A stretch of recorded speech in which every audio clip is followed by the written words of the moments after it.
TV, live broadcasting. You're back with us here in Vienna as the second match is kicking off. Just getting ready, the referees having a quick discussion. This is going to be Austria against Romania. The Austrian team putting in a fantastic display yesterday evening in the showcase games. They're going to look to keep that form up, that improved organisation in their team from last year. Romanians, no strangers to the European stage, as they're having a quick warm-up on court, throwing that ball around, getting those short passes, those quick snap throws, snap catches. Again, relative newcomers to the European scene, but by no means novices, the Romanian team. You're going to see some good action from both sides here. See the Romanian lineup there on your screens, led by Daniel. He's the fellow with the glasses, the goggles. He'll be their most active player, I think you'll see. Austrian not making a great number of changes from yesterday. The squad still remains the same. And we've just been joined by Max in the commentary booth. I'm sure he'll be able to tell us a bit more about the Austrian team. Hey, morning Max. Morning. Morning, right. Jake. Morning, everybody. So, we've got Austria, Romania around here now. Yeah. Quite a busy morning. Absolutely. Yeah, they're certainly keeping you busy around the place, aren't they? Yeah, they are. Keeping the running of the whole game going.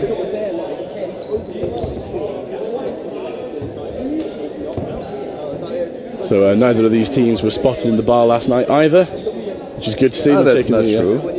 Oh, that's untrue. You're right. I did see the Romanians out. I didn't see many of the Austrian fellas. I think they've got an awful lot on their minds running the whole event here. So.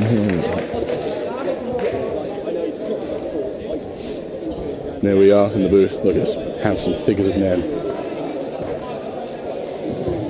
So as the referees organise themselves, we're still having the players just having a bit of a quick warm-up, getting those arms nice and loose, the throws accurate, targeted. Last information by assistant coach Daniel Malik for the Austrian team, which you see on screen right now.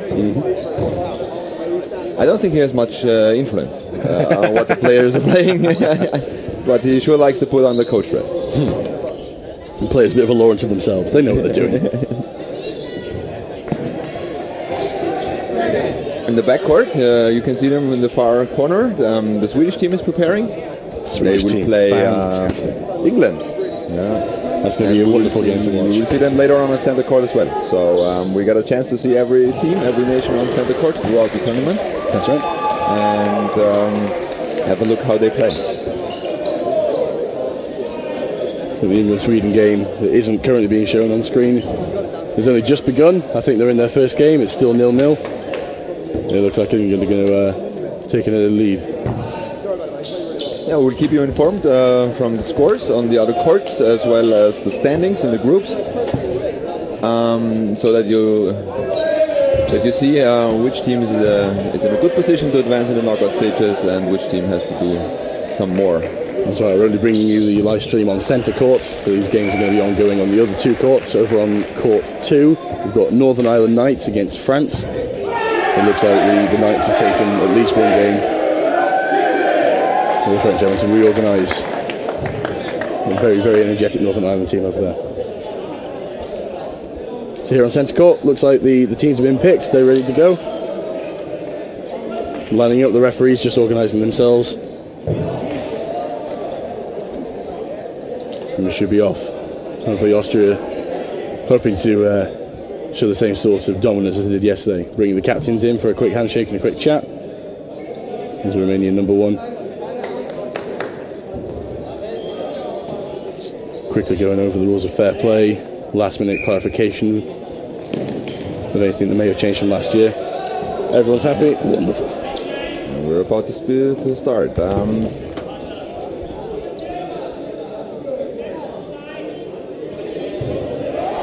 This time the extra referee, we've got Frank Howarth there, the Scotland coach, line judging on one side. Over on the other side, it looks like we've got one of the Austrian refs, I think. That's correct. Oh, that wonderful troop. In fact, you have a regiment of referees. But it was a bit difficult to get them all for the first game because the international referees who are helping out to support the 12 Austrian referees. Not everybody was here because they have the games later on. Yeah, they don't have to be here at 9 o'clock to play. So, but it worked out. Every court has its referees, and the game already started. That's right. We're off. Romania winning more balls. They've got 3. They've only got a few seconds left to throw these balls. Their captain retaining 1 for that defensive tactic we saw in the last game with Wales and in Italy. Austria firing a wild ball over the top of the net. We'll have to wait a second for that one to come back in. And we'll restart the game at the back of the court. On the referee's whistle. We have the first attack. Romania. A fumble catch from Austria there.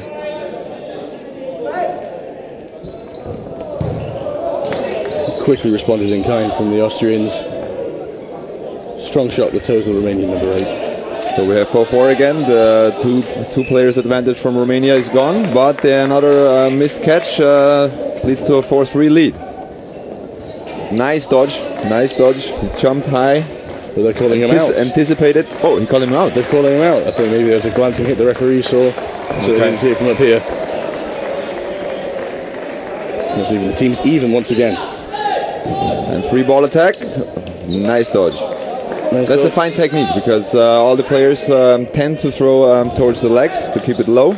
So if you jump, there is a high possibility that you don't get hit. Exactly that. That's displayed by the Austrian there on their left-hand side. 2 balls for the Austrians. Straight over the head of Romanian number 7. Ooh, that was a close one. Romania switching their tactic, anticipating that dodge jump now. No need for that throw. That's a hit. That's a hit on the back. He couldn't quite get his body down enough. So it's 3-1. And that's a hit as well. Straight in the back of the head. First game to Austria. A bit of a shaky start, but they'll take the 2 points. There you see in that replay the Austrian fumbling a catch. He just didn't see that ball coming from the left-hand side of the court, straight across him. Yeah, that's a glancing hit across his back.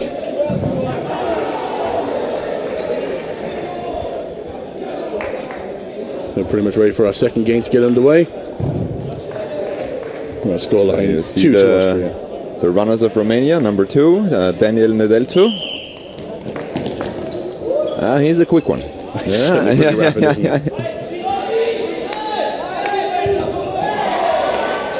That was a bit off. So now 2 balls for the Austrians. They have to throw. 5 seconds are on. No hit. And a catch, straight but into the hands. Did he step over? Line coach doesn't step in, so it was valid. Very, very, very close one there. Very close to the line indeed. Managed to keep himself up on his toes. You see how the Romanians will respond. 3 balls for them. And again, Robin Oberhauser, the guy who catched 5 balls in 1 game last game. Second attempt for catch, second miss. So he's off again. Yeah. But the throwing keeps Austria in the lead. There was another hit. Another hit there from Romania this time. Okay, so we have 4-4 again. Just clipping the feet of a jumping dodge. The Romanian player sits down as a quick break. So the balls just fly aimlessly over his head. That's a catch. Nice catch. Stepped into that. Lovely. Very, very hard catch because he was in movement. Yeah, and he's not catching. It was a stability stand. That's right. Yeah, he stepped across and reached on the ground. That's a very, very hard catch to do. I realise we've just described catching, but trust me, in dodgeball, that's not an easy thing.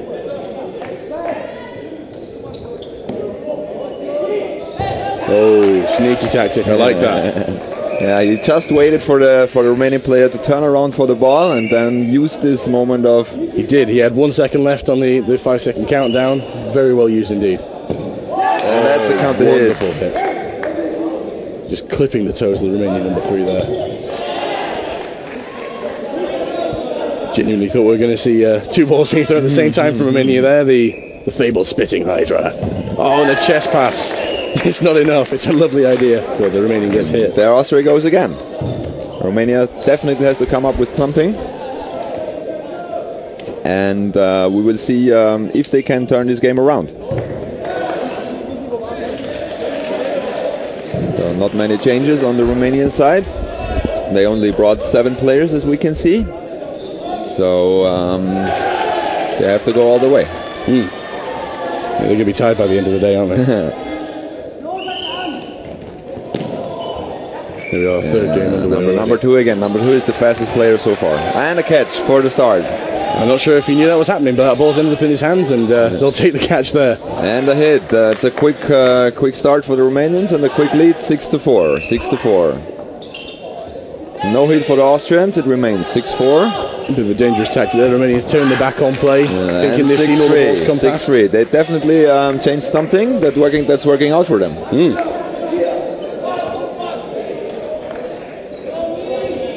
Flying past the Romanian number 2 there. And a catch from Oberhauser. He is now back in his game. So quiet. And brings Austria back. And now with this hit, it's 4-4. And everything is even again. Austria is responding in kind there halfway through the game. And that's a hit. See a hit right in the throwing movement of the Romanian player. That's a fine technique. Absolutely. The player's usually rooted when they're throwing. They're not going anywhere.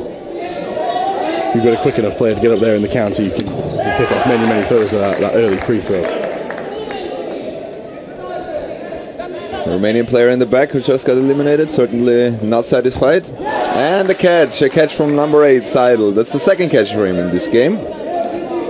We didn't see much of him yesterday, but now the coach on the sideline. I think it's time. It's time. He gave him some more playing time on the field, and it's certainly working out. That's a missed catch. A fumble catch there from Austria, glancing across his bicep. This Romanian number 7 still in. Left-handed throw. So we have now 2 balls for the Austrians, and they will have to throw in 5 seconds time. Ref calls it a hit. The game is over. I thought maybe that would have been a block, but yeah. Referee's word is final in these games. Austria take that second game. You see that catch at the start of the game for the Romanian number 7. Just a quick update on the far side on court number 1. We have currently Fransmen playing Northern Ireland Knights over there. Northern Ireland Knights, correct, and it's currently standing 3-3. That's right. So pretty close one. Level draw. Over on the England-Sweden side. Can't quite see the score, but I can see that Sweden haven't got any points on the board yet, so it looks like England are rolling ahead in this one. Can't quite tell how many games have played out yet. We will see. At some point you will step aside and we have a look at the scoreboard. Okay, back to this game. 5 players. Pretty even, and a hit. The Romanian got hit on the foot. And a catch in the corner from Stefan Leitinger. His first appearance, the coach, and slightly injured. You can see his knee patches. It wasn't clear if he could make it, but as we now see, he's here. Certainly is. And one of the running players there just hitting the chest, not really paying attention. I think they're trying to utilise the potential weakness of the knee of that Austrian player there. Really he's again humping a bit. And there we go, we see him. Not a catch. Just caught out there. But still a commanding lead for the Austrians, 5-2. Double block by Koch.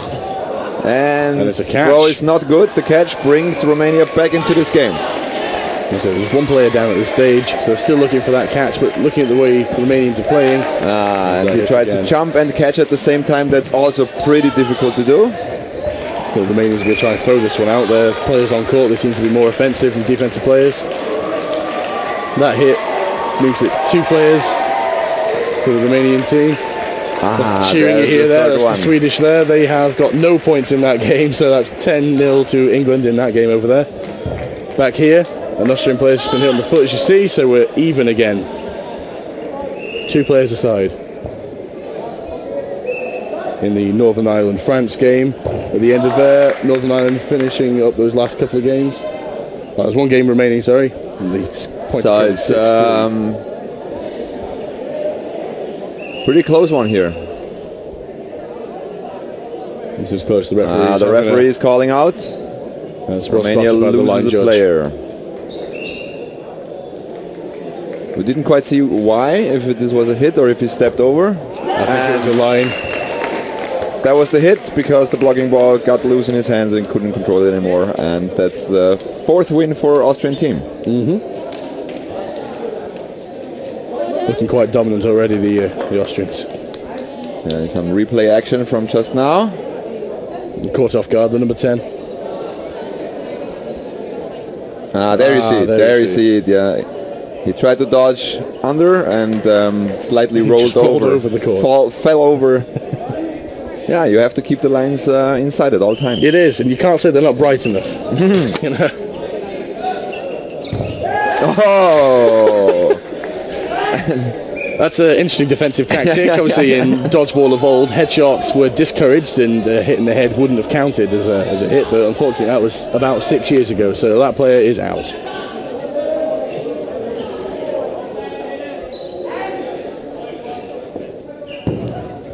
Always good to see a headshot, whether forced by the Romanian defensive player there or not. All the balls now back on the court, just briefly pause time. A quick response there from the Austrians, not able to get that second ball in time. They're slowing that counter-attack right down.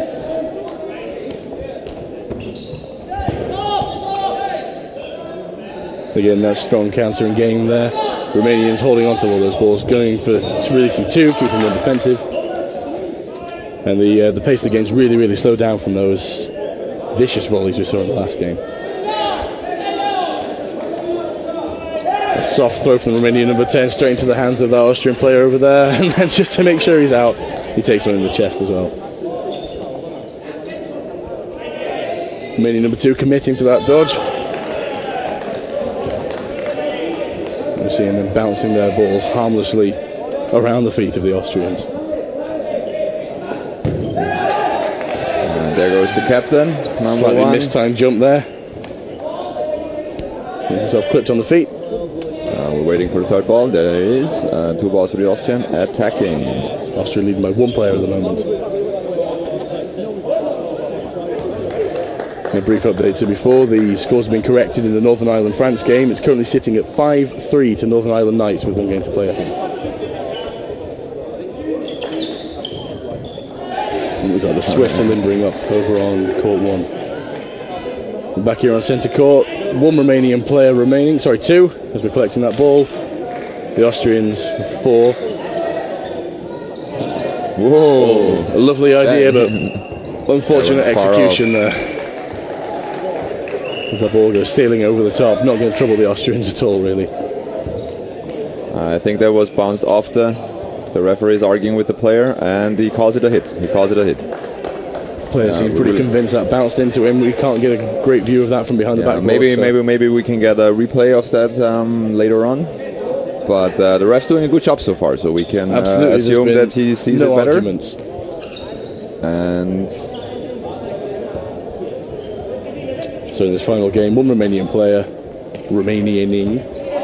There's a hit. He couldn't get back in time, so he had to try to dodge while running back on court. That's not an easy thing to do. No, but the throw is good, and Romania and the last player is out, and Austria will take that game 10-0. 10-0, so perfect start for the home team. Fantastic number of points at this stage in the groups. There's the header. There's the an unconventional tactic. There a hit, double hit there. Yeah, that's in the beginning of the games. It's not so easy to dodge the balls because you have 6 players aside, and the width of the field is only 8 meters. That's it. Yeah. So if you want to try it at home, yeah, you can measure these courts out. All the dimensions are freely available. You can measure these things out anywhere. Roughly the size of a badminton court, a little bit longer. You see that final score there. The dominant Austria taking all the points, just as England did before against Sweden. So that's going to cut to a short break.